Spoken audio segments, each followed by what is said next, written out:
The golden sun of a brand new morning crested over the lush, emerald canopy of Fantasy Island, casting long, dancing shadows across the pristine white sands of the harbor. The gentle lap of the azure waves against the wooden dock played a soft, rhythmic melody, a natural symphony welcoming the arrivals of the day. Standing at the foot of the grand pier with his customary poise and elegance, dressed in a spotless white suit that seemed to defy the tropical humidity, was the enigmatic host of the island. He turned his gaze to his diminutive and ever-enthusiastic companion, his voice carrying a tone of warm professional pride. "Morning, Lawrence," he said with a serene smile. "Smiles, everyone. Smiles." Lawrence looked up, his eyes wide with anticipation as he adjusted his formal attire, scanning the approaching passengers who were stepping off the vessel. "Ah, Miss Wendy Collins," Lawrence remarked, recognizing the striking silhouette of a woman whose face had graced countless magazine covers across the globe. "She is the famous model, isn't she?" The host nodded slowly, his expression shifting into a look of deep, empathetic contemplation. "Yes, Lawrence," Mr. Rourke replied softly. "But unfortunately, her beauty is no defense against paradox. Miss Collins may appear to be the love god's gift to man, but the fact is, an emotional problem has left her frigid." Lawrence gasped slightly, looking back at the elegant woman who moved with such apparent confidence.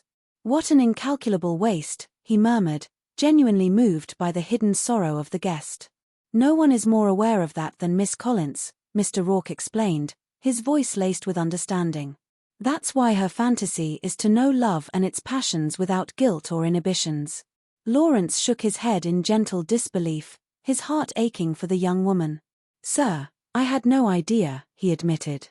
Before he could ponder further, his attention was drawn to another prominent figure descending the gangway, a man whose strong jawline and confident posture commanded immediate attention from the surrounding crowd. "Arthur Crane," Lawrence announced, pointing subtly. "He's one of the space shuttle astronauts. The man's a national hero." Mr. Rourke allowed a small, knowing smirk to play upon his lips as he checked his guest list. "The man is a plumbing salesman," the host corrected quietly. Lawrence turned to him, his mouth slightly open in utter astonishment. "What?" he squeaked. "Yes," Mr. Rourke continued, amused by his assistant's reaction. "He was only posing as an astronaut. One of the many roles he compulsively assumes. A professional fraud, but he was so convincing." Lawrence frowned, trying to understand the gravity of the situation. "Well, that's part of the problem," Mr. Rourke added, gesturing toward the lovely, supportive woman walking closely by the salesman's side. "You see, the young lady with him is his fiancée, Miss Joanne Fields. And if Mr. Crane persists in his masquerades, it could be disastrous for their relationship." Lawrence looked at the couple, noting the subtle tension in the young lady's eyes despite her smile. "What is his fantasy, sir?" "Mr. Crane's fantasy is to be freed forever of his compulsion to be the great imposter," Mr. Rourke revealed, his eyes reflecting the deep psychological journey that lay ahead for the guest. "The final choice will be his. A matter of kill or cure." As the guests gathered on the manicured lawns of the reception area, the host stepped forward, his arms opening wide in a gesture of grand hospitality. "My dear guests, I am Mr. Rourke, your host. Welcome to Fantasy Island." A short while later, walking along a secluded path bordered by vibrant hibiscus flowers, Arthur Crane was deep in thought, muttering to himself while his fiancée walked a few paces ahead. "I sure wish I could understand some of the dumb things I've been doing lately," he whispered, shaking his head. "For instance, coming here to straighten out my love life." Meanwhile, on a parallel path leading toward the central pavilion, Wendy Collins was confiding in Lawrence, who was escorting her to her villa. "It's not as if I don't have all kinds of guys hitting on me," she sighed, her beautiful face clouded with frustration. Lawrence stopped in his tracks, his eyes blinking in confusion. "Really, madam? Hitting you?" he asked, alarmed. Wendy couldn't help but chuckle at his innocence. "Hitting on, Lawrence," she clarified. "It's a slang term for display of sexual interest. Now, holding on to any of those guys, that's the problem, isn't it, Miss Collins?" Mr. Rourke's voice interjected smoothly as he caught up with them, his presence instantly bringing a sense of calm. "Well, Mr. Rourke," Wendy admitted, slowing her pace to walk beside him. I was never very interested in permanent relationships. That is, until Jeff Barkley came into my life. And then I panicked. I said all kinds of lousy things to him, and I drove him away. Mr. Rourke took a small silver tray from Lawrence, accepting a refreshing drink. "Thank you, Lawrence," he said before turning his full attention back to the troubled model. "When we first talked, you mentioned psychiatry." "Sure," Wendy replied with a cynical edge to her voice. "There's shrinks out there sailing yachts that were paid for by my office visits." Mr. Rourke smiled gently, knowing that true healing required more than clinical analysis. "If the past is prologue, Miss Collins, then airing all wounds might help us better understand the present problem." Wendy stopped and looked directly at the host, her eyes shimmering with unshed tears. "There's only one thing you need to understand, Mr. Rourke. A man fell in love with me. A wonderful, terrific man. And I need your help to learn how to love him back. Is that too much to ask?" Mr. Rourke's gaze was steady and full of profound wisdom. "When you see a Mr. Barkley, that's a question that must be answered between the two of you." Wendy's breath caught in her throat, her heart skipping a beat. "You mean Jeff's here?" "As part of your fantasy," Mr. Rourke explained, a brilliant plan unfolding in his mind.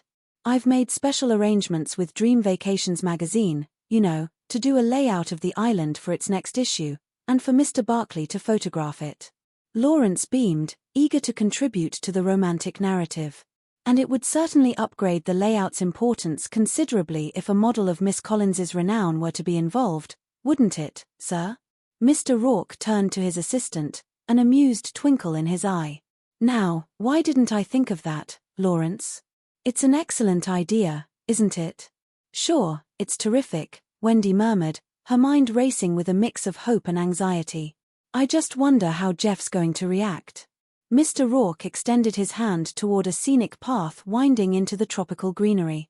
"Why don't you join me at the Twin Falls, which you will find if you follow that lane over there, in half an hour, and we'll find out."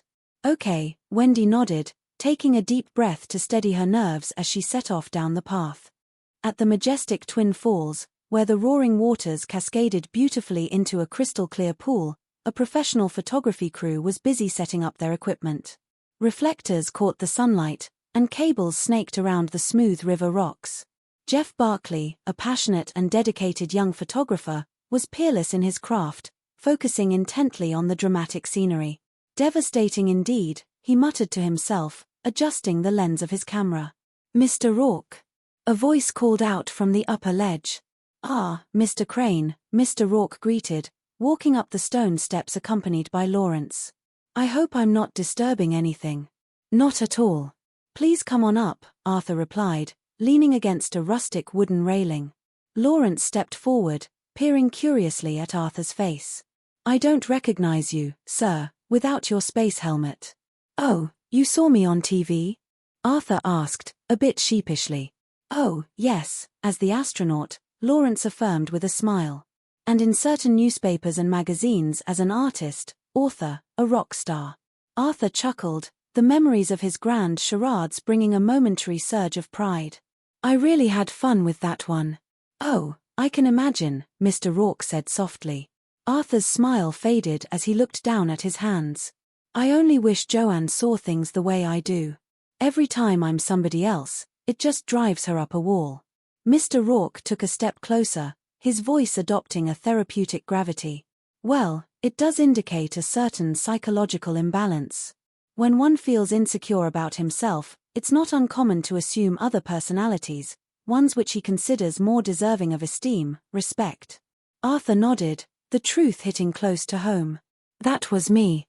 Until I met Joanne, and she made me feel good about myself. But I still keep doing it.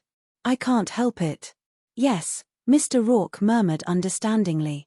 "Yes, well, I believe we may be able to help you. Lawrence, for the next 2 days, I am entrusting Mr. Crane to your care." Lawrence's eyes widened in surprise. "Me, sir?" "Yes," Mr. Rourke confirmed firmly. "During Mr. Crane's stay here, you are to be at his side whenever possible. And if you see him becoming one of his fictional personalities, your task will be to stop him." Arthur looked at Lawrence, a bit hesitant but willing to try. 2 days of just being me? Yes, Mr. Rourke smiled. I am quite confident you'll get through it. Thank you, Arthur said, feeling a genuine sense of relief. You're very welcome, Mr. Crane. As Arthur walked back to find his fiancée, Lawrence leaned toward his master, an anxious expression on his small face. He may get through it, sir, but will I? Down by the water's edge, Jeff Barkley was intensely focused on his work, orchestrating the final details of a high-fashion photo shoot. Ah, Mr. Lorch, he called out to his assistant. Well, after we finish this fantasy, we do a Japanese setup and then a wedding fantasy. What do you think? Mr. Rourke, who had just strolled down to the beach, answered him with an encouraging smile. Well, in order not to disappoint the people who see your pictures, Mr. Barkley, I think that I had better do as well with my fantasies as you seem to be doing with yours.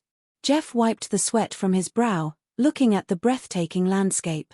Okay, Jeff, his assistant, Pete, shouted from near the equipment. That's about as close to paradise as we're gonna get. That's my girl, Jeff said to one of the models, giving her a nod of approval. Excuse us. Okay, Pete, remember, this is every man's fantasy. Here we go. All right, give me the 24. Thank you. Okay, kid, show me the magic. Hit me in those drums. The rhythmic beat of local drums began to echo through the cliffs, creating an enchanting atmosphere. That's nice. Very nice. Very nice. Good. Go ahead, kid. Delighted fantasy. Put the head on her. That's nice. Yeah, that's good. Good. Terrific. That's it. Thank you very much. Here we go, Chris. Carla. Yeah. A vibrant stylist called back. Okay, that's it for Pete. Let's get it set up as a woman's fantasy. Okay, let's go, girls. Get off those rocks. Come on, we got another setup. Be careful when you move it. Suddenly, the entire crew went quiet as Wendy Collins walked gracefully onto the set, her presence instantly illuminating the beach. Jeff froze, his camera dropping slightly from his face.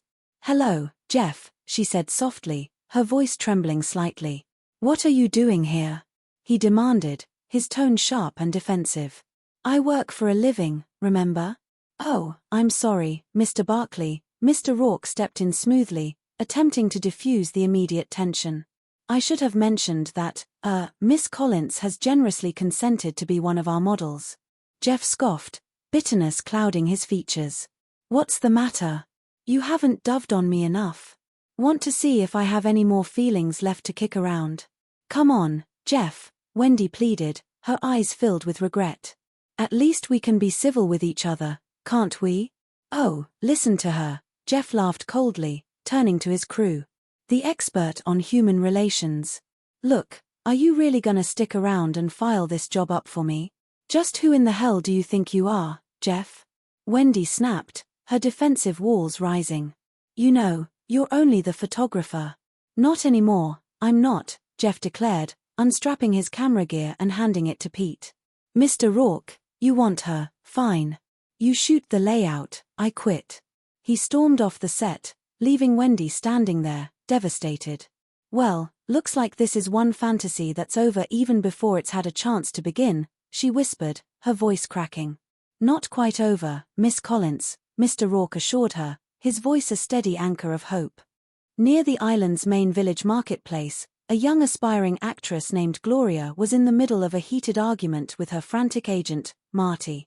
I just wish we could have come here sooner, Gloria lamented, gesturing dramatically. All those years. Well, this is the beginning of a great life. Too tall, or they tell me to die. That your hair is too blonde, so I don't know what to do. What can I do? I'm trying my best. I'm sick of your excuses, Marty.